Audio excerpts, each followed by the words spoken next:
bem? Eu sou Francisco Porfírio, sou professor de filosofia e hoje a gente vai falar em nossa aula sobre os filósofos pré-socráticos, quais são as características gerais desse período e principalmente daqueles filósofos deste período.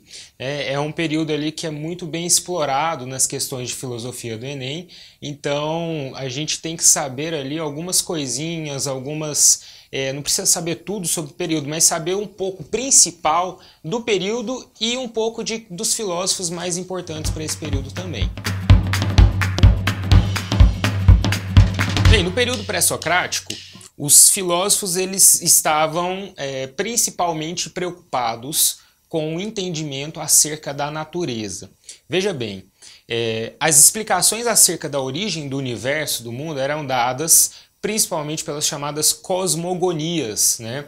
A palavrinha cosmogonia, cosmo, significa universo, gonia vem da mesma partícula que a palavra gênese, ou seja, criação, né? Então, era um pensamento mitológico partido dos mitos que explicava a gênese do universo, tá? Então, o que os filósofos pré-socráticos estão pensando aqui, estão querendo fazer, é contrapor esse conhecimento, esse pensamento mitológico, para apresentar uma nova visão do surgimento do universo baseada no logos, ou seja, na razão, tá? No pensamento racional. Então, ao contrário das cosmogonias, o que esses filósofos vão fazer serão as cosmologias. Tá? A palavrinha cosmologia, cosmos, significa universo, logia vem de logos, tá? Organização racional, conhecimento racional, ou até mesmo a gente pode forçar a tradução para ciência, tá? Então,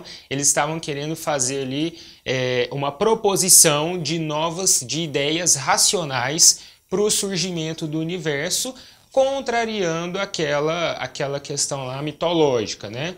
Para isso, cada filósofo desse período a gente vai observar que eles vão propor o que eles chamavam lá em grego de arquê, né? A palavra arquê significa princípio originário, origem. Então, cada filósofo vai buscar entender qual que é essa arquê, qual que é esse princípio de todo o universo, que deu origem a todo o universo, tá?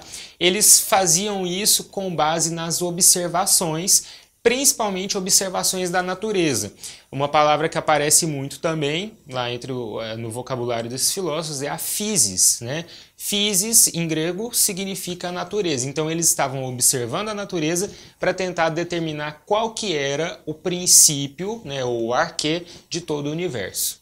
Tales de Mileto é considerado o primeiro filósofo da humanidade, ou melhor, o primeiro filósofo do Ocidente, né? Tales era um grego, matemático, astrônomo.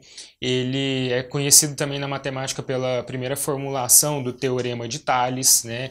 Um cálculo, um teorema onde possibilita calcular a altura de pirâmides pela sua base, por exemplo. Então, o Tales ele foi um homem muito influente no pensamento da época. E ele acabou se tornando o primeiro, né, filósofo do Ocidente, porque ele é o primeiro a impulsionar essa busca pelo conhecimento de como se originou, na verdade, o universo, né? Ele contrariando o pensamento mitológico ali, então, quais teorias dariam sentido à origem do universo. Então, o Tales, ele é o primeiro a formular uma arquê, ou um princípio originário para tudo, para todo o universo, que segundo ele era a água. Ele entende ali que a água ela é um composto que estaria presente em toda a vida, em todos os seres, portanto, seria o mais importante, o elementar de tudo. Nós temos também o filósofo Pitágoras de Samos, né? Pitágoras, ele ficou muito conhecido também por ser um grande matemático, que formulou ali o Teorema de Pitágoras, e ele entendia que havia um princípio racional, uma origem para todo o universo, né? Por isso que ele é considerado um desses filósofos pré-socráticos, mas esse princípio que ele formulou não era algo material, substancial, como a água de Tales, mas sim uma proposição, né? Conceitos que seriam matemáticos, numéricos. Segundo Pitágoras, a origem ou arquê de todo o universo seria seriam relações matemáticas, mais precisamente relações que se dão a partir do algarismo 1 e do ponto, porque esses dois, né, elementos, o ponto e o 1, segundo Pitágoras, seriam o início de todas as figuras geométricas, de toda a geometria, de toda a matemática, que possibilita também qualquer tipo de organização ou de ordenação do universo. Outro filósofo pré-socrático que ficou marcado na história foi Heráclito, né? O Heráclito, ele vai apresentar uma teoria um pouco diferente das anteriores. Ele vai falar que o arquê, que é a origem de todo o universo, era o fogo. Tá? Mas por que o fogo como origem de tudo? Porque, segundo ele, o fogo ele tem essa característica de se movimentar, né? Uma chama, ela se movimenta, ela está em constante movimento, transformação, então ela é queima, né? A chama ela é queima de gases, de elementos que acabam ali sempre se renovando, tá?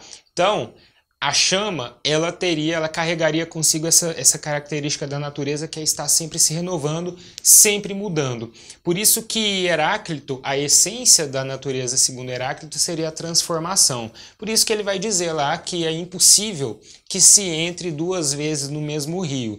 Na ideia de Heráclito, a explicação para isso seria: o rio, né, ele está em constante transformação. A pessoa, o ser humano, está em constante transformação. A gente nunca é o mesmo daqui a algum tempo. Então, segundo ele, essa constante mudança faria com que tudo estivesse diferente no futuro, tá? Essa é a explicação da ideia, essa é a explicação daquela frase heraclitiana de que não se entra duas vezes no mesmo rio. Nós temos também Parmênides. Parmênides, ao contrário de Heráclito, ele vai formular uma teoria completamente imobilista. Tá? Para Parmênides, aquela movimentação que o Heráclito diz haver no universo, ela é, na verdade, um efeito ilusório, ilusão dos nossos sentidos, tá? Enganação dos nossos sentidos.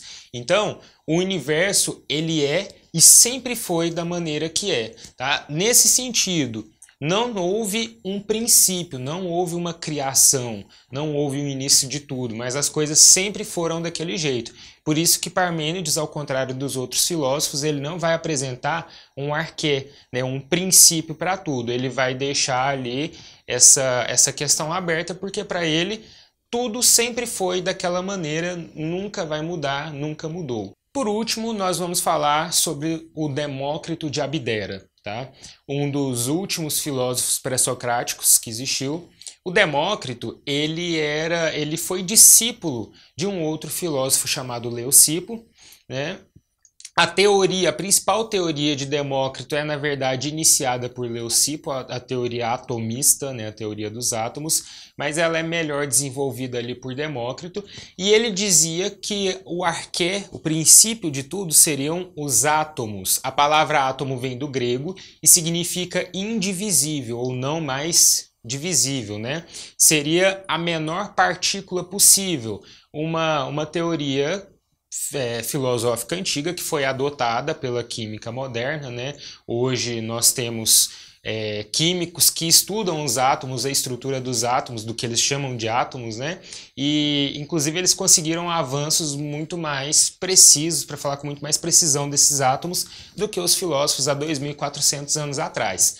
Mas o que interessa saber é que o universo para ele seria formado a partir dessas pequenas partículas indivisíveis, invisíveis, que se juntariam e que formariam todos os elementos, todos os objetos, todos os seres que a gente conhece. Aqui, pessoal, eu trouxe uma questãozinha para vocês do Enem de 2015, que ela vai dizer o seguinte: a filosofia grega parece começar com uma ideia absurda, com a proposição: a água é a origem e a matriz de todas as coisas. Será mesmo necessário deter-nos nela e levá-la a sério? Sim, e por 3 razões. Em primeiro lugar, porque essa proposição enuncia algo sobre a origem das coisas. Em segundo lugar, porque o faz sem imagem e fabulação. E, enfim, em terceiro lugar, porque nela, embora apenas em estado de crisálida, está contido o pensamento tudo é um. Esse fragmento de texto é do Friedrich Nietzsche, né? Um textinho dele que ele está falando ali sobre os filósofos pré-socráticos. E aí no enunciado da questão vem: o que, de acordo com Nietzsche, caracteriza o surgimento da filosofia entre os gregos? Alternativa A: o impulso para transformar, mediante justificativas, os elementos sensíveis em verdades racionais. Alternativa B: o desejo de explicar, usando metáforas, a origem dos seres e das coisas. Alternativa C: a necessidade de buscar de forma racional a causa primeira das coisas existentes. Alternativa D: a ambição de expor de maneira metódica as diferenças entre as coisas. Ou alternativa E: a tentativa de justificar, a partir de elementos empíricos, o que existe no real. Bem, gente, a resposta correta é a alternativa C. O que os filósofos pré-socráticos estavam querendo fazer era buscar, né, de forma racional, através de argumentos lógicos, né, de uma formulação de teorias, qual seria a causa primeira de todas as coisas existentes, ou seja, do universo.